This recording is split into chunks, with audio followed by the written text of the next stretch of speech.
the President of the Republic of Zimbabwe. It was a precarious approach to the lectern.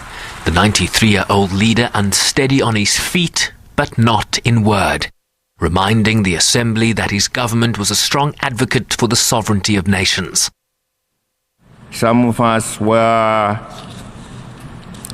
embarrassed, if not frightened, but what appeared to be the return of the biblical giant called Goliath. Are we having a return of Goliath to our midst, who threatens the extinction of other countries? He urged his United States counterpart to recognize the values of unity, peace, cooperation and togetherness, and not the promise of damnation. Damnation we shall always resist, no matter whence it comes. We have resisted it when it was in the form of imperialism, as we fought for our own independence, our own culture, our own sovereignty to be masters of our own destiny. That's why we call ourselves free today. It is because the monster of imperialism was defeated by us.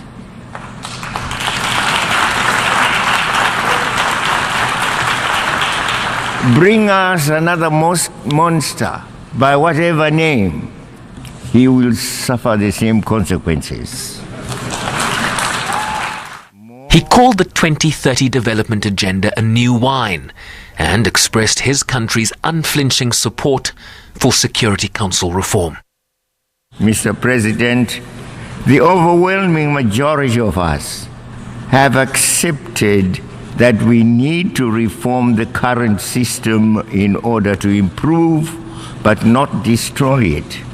Nonetheless, the negotiations and process intended to yield the accepted reforms are painstakingly slow.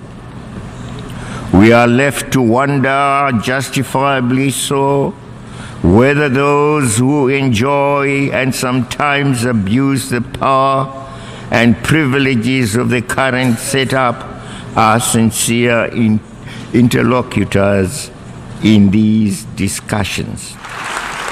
He urged the Security Council to enforce its resolutions, particularly in relation to the situations of the peoples of Western Sahara and Palestine.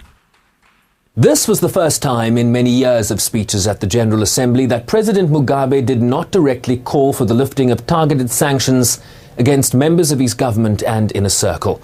And although he clearly struggles to walk the world's oldest head of state, was still able to deliver some punches, and in the process had many in the room smiling and applauding, if only at the punchlines. Sherman Bryce-Pease, SABC News, New York.